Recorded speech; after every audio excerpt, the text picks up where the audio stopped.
क्या आपको अपने जीवन का कोई ऐसा समय याद है जो बहुत कम होते हुए भी सब कुछ लगता था, जब छोटी सी खुशी भी मन को भर देती थी, जब एक छोटा सा घर, कुछ अपने लोग, कुछ सपने और थोड़ा सा सुख ही बस पर्याप्त था।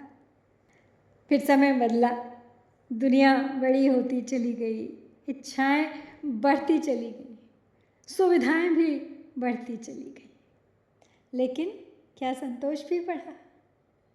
मधुशाला की ये रुबाई, उसी खोई हुई सरलता, उस खोए हुए संतोष और उस खोई हुई स्वर्गिक शांति की ही कहानी है। एक समय संतुष्ट बहुत था, पाँव में थोड़ी सी हाला, भोला सा था मेरा साकी, छोटा सा मेरा प्याला, छोटे से इस जग की मेरे स्वर्ग बलाए लेता था, विस्तृत जग में हाय गई खो मेरी नन्ही मधुशाला।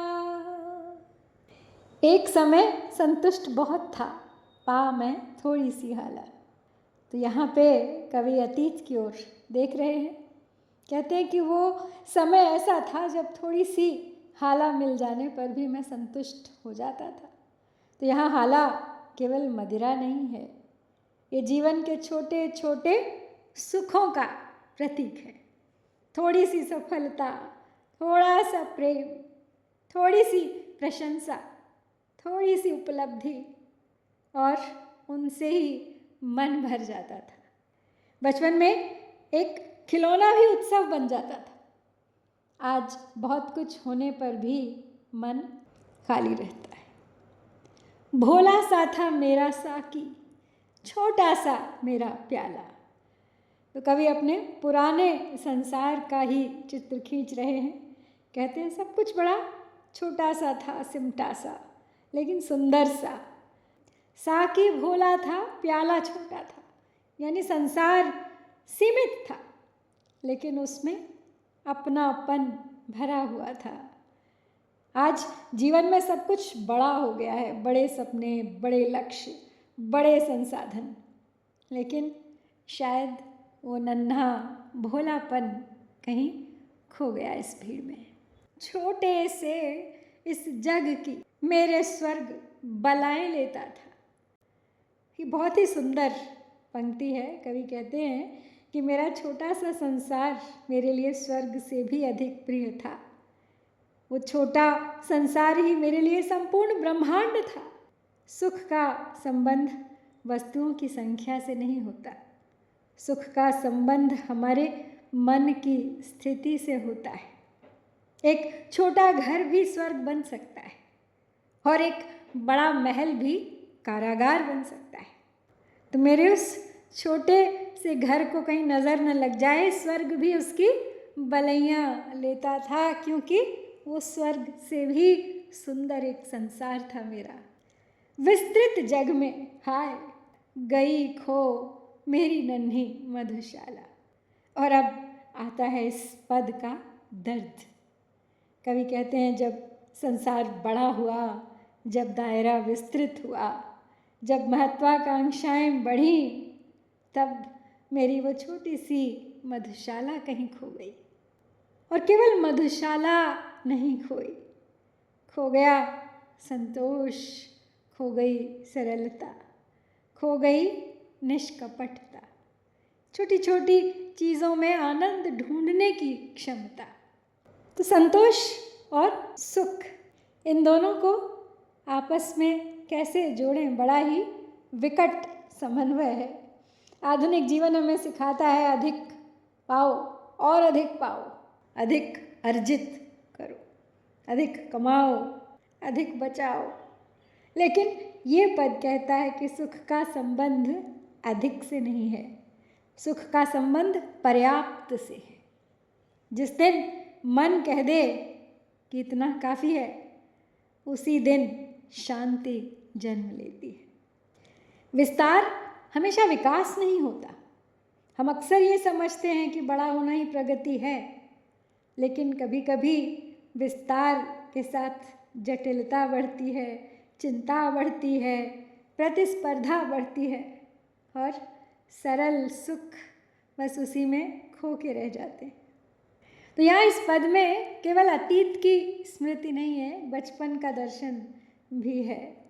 जैसे बच्चे छोटी छोटी सी चीज़ों में आनंद ढूंढ लेते हैं, एक तितली, बारिश और कागज़ की नाव, एक कहानी, और वे खुश हो जाते हैं। और हम बड़े जैसे जैसे बड़े होते हैं ये सब क्षमता खो देते हैं, केवल यादें करते हैं लेकिन दोहराते नहीं उन यादों को। फिर आधुनिक मनुष्य की त्रासदी यही है कि उसके पास आज पहले से कहीं अधिक है, लेकिन संतोष का खजाना उसका खाली हो गया है। क्यों?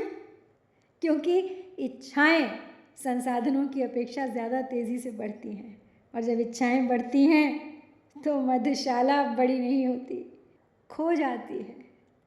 तो ये पद हमें हमारे जीवन के लिए यही सिखाता है कि जीवन की सबसे सुंदर चीज़ें अक्सर छोटी छोटी चीज़ें होती हैं। संतोष का कोई विकल्प नहीं है। अधिक पाने की दौड़ में जो खो जाता है वो अक्सर सबसे मूल्यवान होता है। जीवन की सबसे सुंदर चीज़ें अक्सर छोटी होती हैं। सरलता कोई कमी नहीं है, बल्कि सरलता अपने आप में एक उपलब्धि है। सुख वस्तुओं में नहीं, दृष्टि में होता है। अधिक पाने की दौड़ में जो कुछ खो जाता है वही अक्सर सबसे मूल्यवान होता है। आज हमारे पास स्मार्टफोन है, इंटरनेट है, सुविधाएं हैं, साधन हैं, लेकिन क्या हमारे पास वो शांति है जो एक समय चाय के एक कप, परिवार की एक शाम और मित्रों की एक बातचीत में मिल जाया करती थी? शायद जीवन का सबसे बड़ा दुख ये नहीं कि हमें कम मिला, बल्कि ये कि हमें बहुत ज़्यादा मिल गया और उसी में कहीं हमारी छोटी छोटी सी खुशियाँ खो गई। शायद हमें फिर से लौटना होगा उसी सरलता की ओर, उस संतोष की ओर, उस छोटे से संसार की ओर जहाँ थोड़ी सी हाला भी पर्याप्त थी और एक नन्ही सी मधुशाला ही स्वर्ग थी। विस्तृत जग में हाय गई खो मेरी नन्ही मधुशाला।